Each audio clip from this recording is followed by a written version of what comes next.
Close your eyes for a moment and you'll notice it. A strange silence, an emptiness that surrounds you even when you're surrounded by people. You've laughed, you've faked interest, you've taken part in those endless, superficial conversations, and yet, when you return home, something burns inside you. A sharp sensation of wasted time, energy, and authenticity. Do you know why you feel it? Because what they call social life is nothing but a fair of masks, an endless carnival where everyone acts to maintain an illusion. And you know it. You see it in the tired eyes of others, in the stiff smiles, in the hollow words that echo over and over. All that they call integration, for you is a grotesque spectacle that drains you, a deafening noise that extinguishes who you truly are deep inside. The world will never tell you this outright, but the fun most people pursue is really just a disguised narcotic, a mechanism to numb the emptiness they carry inside. You feel it because you cannot fool your own mind. That collective laughter they celebrate hides desperation. And there, in the middle of the crowd, you ask yourself, what's the point of being here if each encounter robs me of myself? And the answer hits you like a blunt strike. None. That supposed social belonging is not integrating you, it is devouring you. What they see as companionship, you experience as exile from yourself. Do you want the brutal truth? Solitude is not your enemy, it is your refuge. There, in the silence others fear so much, your clarity emerges. Where others drown in distractions, you breathe freedom. There are no masks, no noise, no need to pretend. There you are authentic. You are yourself without concessions. Schopenhauer knew it and shouted it with the rawness of a visionary. The more intelligent a human being is, the more unbearable social comedy becomes. And now tell me, how much longer do you plan to pretend to enjoy what in reality empties you?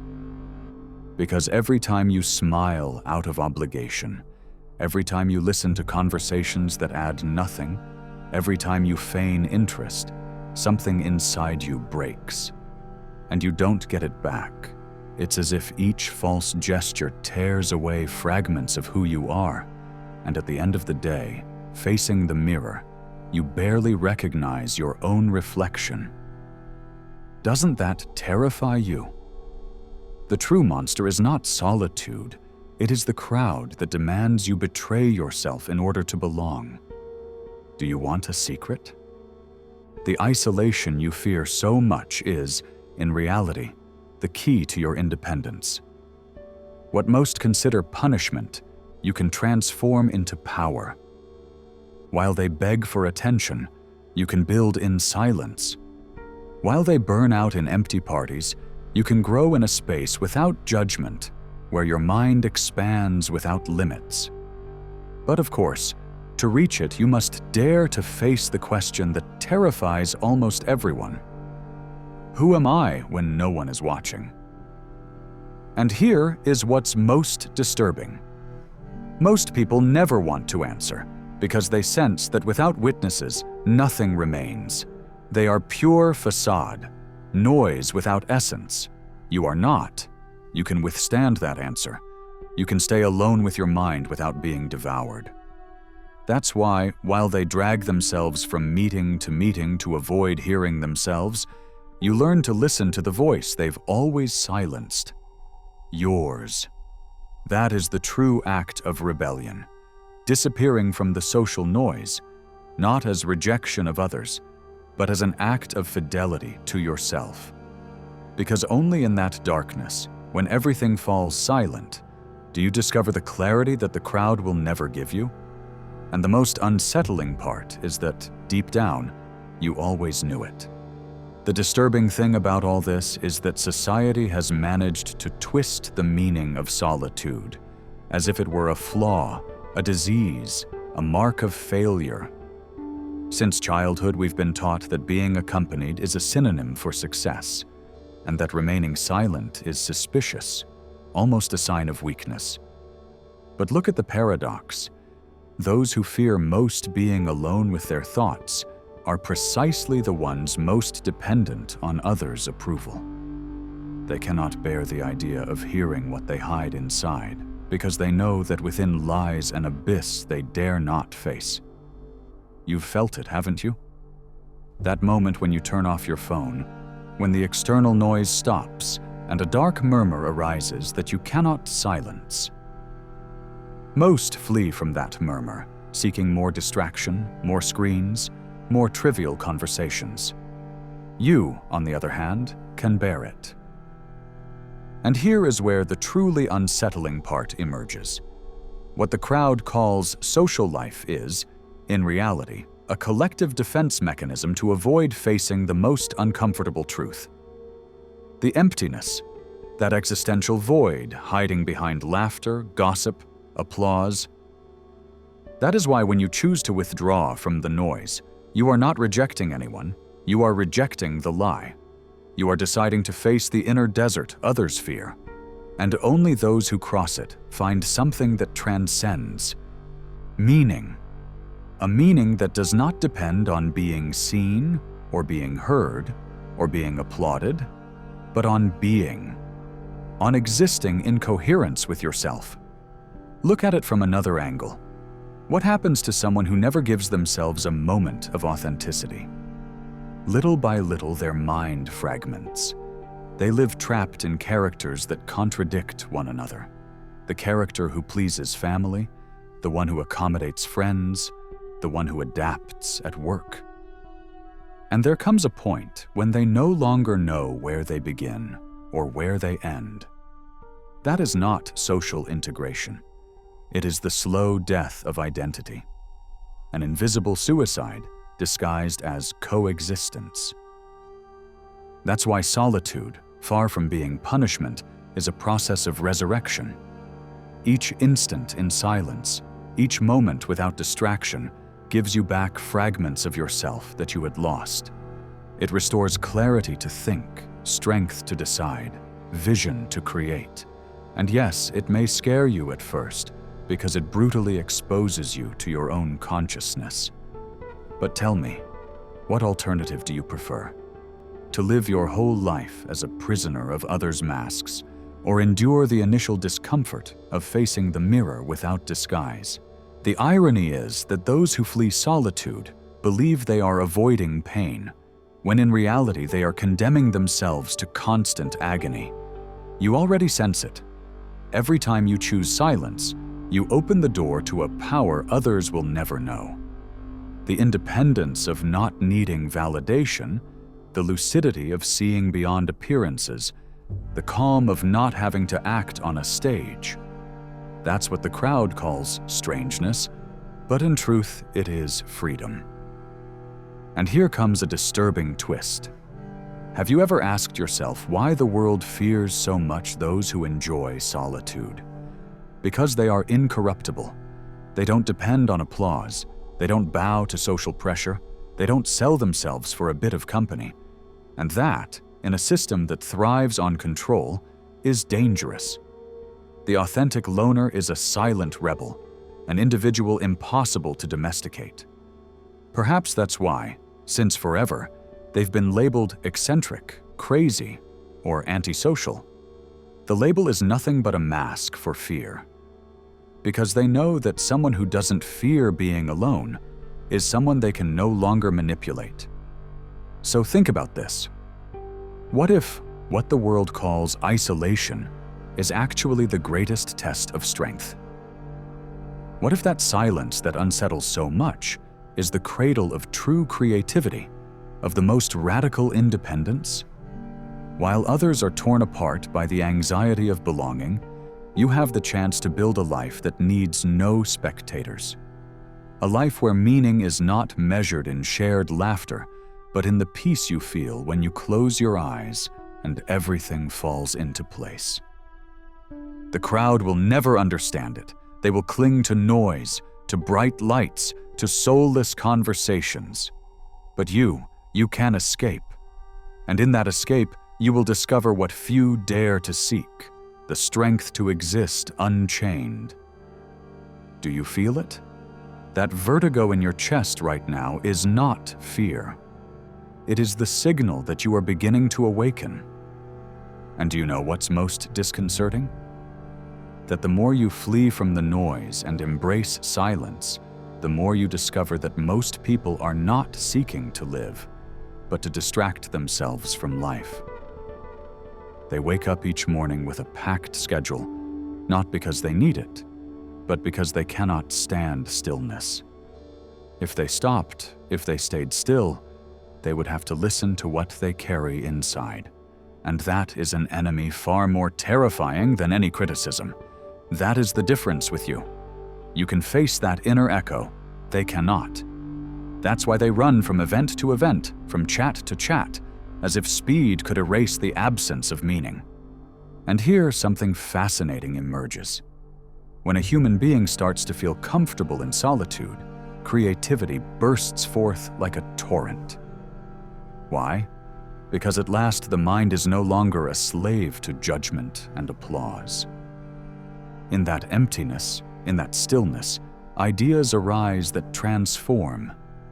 Isn't it curious that the great revelations of history weren't born in parties, nor in crowds, but in closed rooms, in solitary walks, in long nights without company?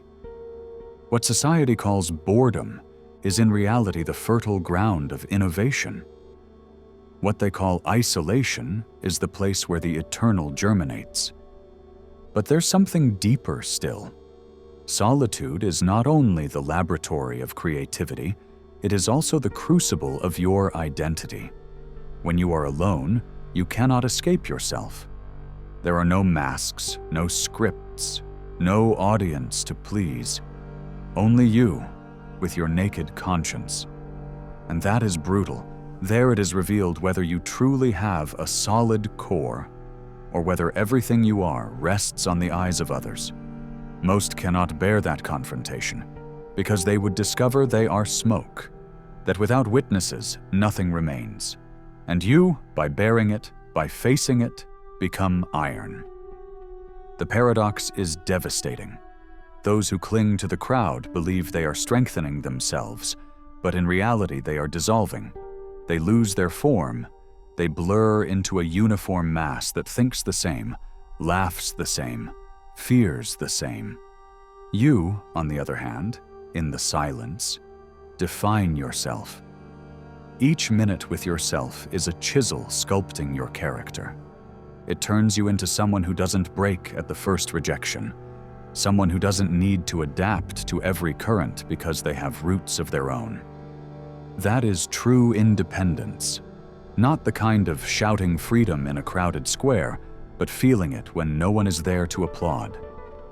And if you want to go further, there is an even darker dimension that the crowd almost never admits. Social life is plagued with silent comparisons, with disguised envy, with constant micro-judgments that wear you down, even if you don't notice. That energy you lose measuring yourself against others is the very same energy you could invest in inner growth.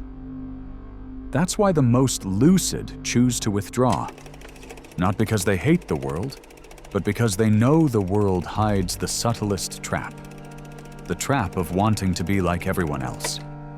And nothing kills authenticity more than imitation. Look at it coldly. What good is it to be accepted if in order to achieve it, you have to erase yourself bit by bit? What kind of triumph is that?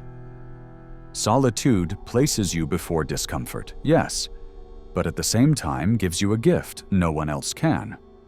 The chance to truly know yourself. And once you do, there is no going back.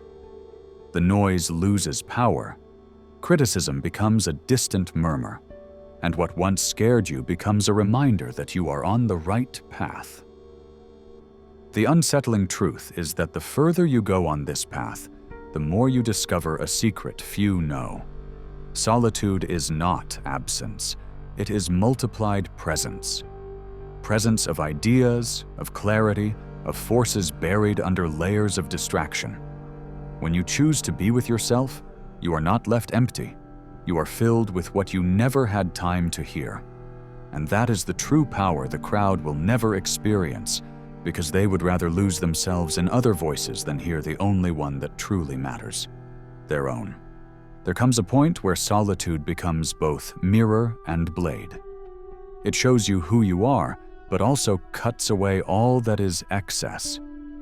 It is in that state that you discover something unsettling. Most of the people you called friends were nothing more than accomplices of distraction. They were there to fill awkward silences, not to face the truth with you. And you notice it because when you choose to step away, they vanish. Not because they lack affection, but because they cannot stand seeing you choose what they fear.